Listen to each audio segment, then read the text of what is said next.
turabashimiye mwese abakurikirana ibiganiro n'amakuru tubagezaho, dushimira abamaze gukora subscribe, dusaba nawe waba uhageze ari ubwa mbere kuri chaîne ko wakora subscribe kugira ngo ujye ushaka kubona ibiganiro byacu. Inkuru y'ikinyamakuru igihe.com yanditse iravuga ko Perezida Kagame yaganirije abasirikare, abapolisi n'abacungagereza barenga 6,000 batorezwa igabiro.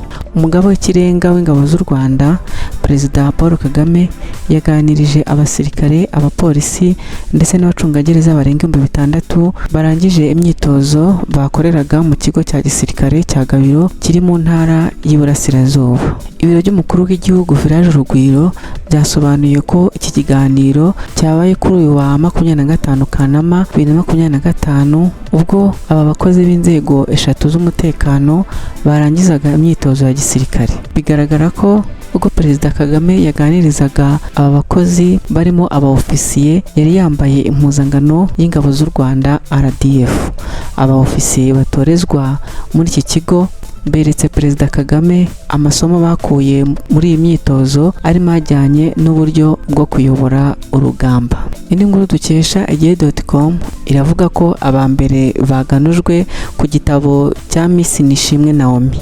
Abantu 20 batoranyijwe na Miss Naomi Nishimwe bagahabwa ubutumire baganujwe ku gitabo cye yise More Than a Crown ateganya gushyira hanze mu minsi iri imbere. Ni igikorwa Miss Nishimwe Naomi yakoze ku wa gatandatu tariki 23 Kanama 2025 aho ahuriza hamwe abantu 20 yatoranije bagira amahirwe yo gusoma igitabo cye mu rwego rwo kumuha ibitekerezo byabo bijyanye n'uko cyanditse. Mu kiganiro yagiranye na Igihe dukesha iyi nkuru, Miss Naomi Nishimwe yavuze ko yahisemo abantu bake kugira ngo bagire umwanya wo gusoma igitabo cye ndetse bamuhe n'ibitekerezo, niba hari ibyo gukosora abikosore hakiri kare.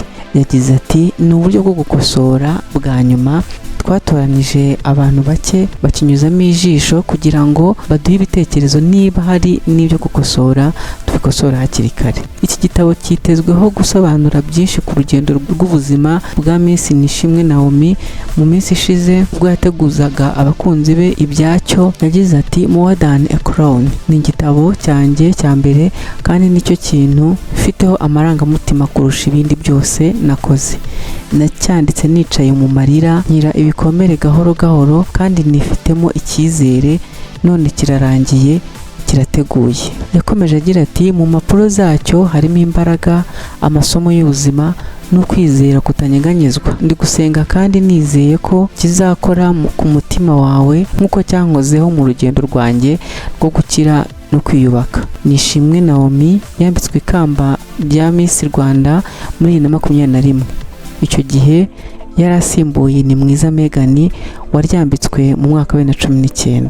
Indi nkuru dukesha umuseke.rwa iravuga ko mu gihugu cya Uganda muri Kampala umukire ukomeye yiciwe mu biro bye. Anthony Mutinisa wari umucuruzi ukomeye cyane mu modoka ahenze mu mujyi wa Kampala muri Uganda yiciwe mu biro bye arashwe. Yarashwe ku mugoroba ku cyumweru tariki 24 Kanama 2025 n'ushinzwe umutekano ukorera ikigo cyigenga no kuvuga umusekirite. Polisi yatangaje ko uwo musekirite yagiranye impaka na Mutinisa aramurasa ahita atorokana amafaranga menshi. Umuvugizi w'igipolisi cya Uganda mu mujyi wa Kampala yavuze ko batangiye gushakisha uwarashe umuherwe Anthony. Polisi yagize iti turimo gukurikirana amakuru y'ingenzi kandi twizeye ko ukekwaho icyaha azafatwa. Dusabye abaturage gukomeza kugira ituze mu gihe iperereza rikomeje. Mutinisa yarazwi cyane mu batunzi b'ifaranga i Kampala kubera ubucuruzi bwe no gukodesha imodoka zihenze, aho yari afite izina mu gucuruza imodoka z'igiciro kuri ba minisitiri, abahagarariye ibihugu n'abandi bifuza kugenda mu modoka z'ibiciro. N'inkuru dukesha igihe.com iravuga ko muri Espagne umukiriya yatwitse resitora yamwimye mayonnaise. Resitora yo mu gace ka Andalusia ko muri Espagne icuruza imigati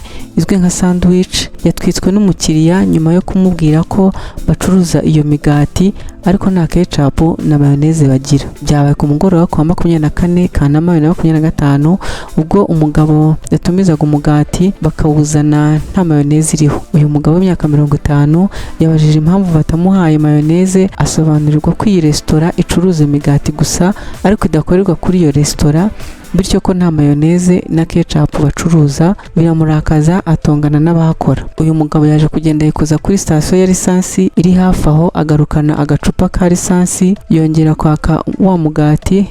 kwaka wa mugati bawugaruye nta mayoneze, aba asutse ya lisansi muri resitora arahatwika ariruka. Icyakora uyu mugabo ntiyabashije kugera kure kuko ubwo yatwikaga iyo nzu nawe yitwitse akaboko, ibyatumye afatwa na polisi ataragera kure. Nyiri iyi resitora Jose Antonio Caballero yavuze ko bitangaje kubona umuntu ufite uburakari bungana gutyo abutewe no kudahabwa mayoneze gusa. Yagize ati kutumvikana bishobora kubaho igihe icyo ari cyo cyose, ariko gutwika inzu kuko nta mayoneze na ketchup bihari simbyumva. Antonio yavuze ko ibyo byabaye bafite abantu benshi ariko bagize amahirwe nta wapfiriyemo. Antonio yavuze ko ibyo byabaye bafite abantu benshi ariko bagize amahirwe ko nta muntu wapfiriyemo.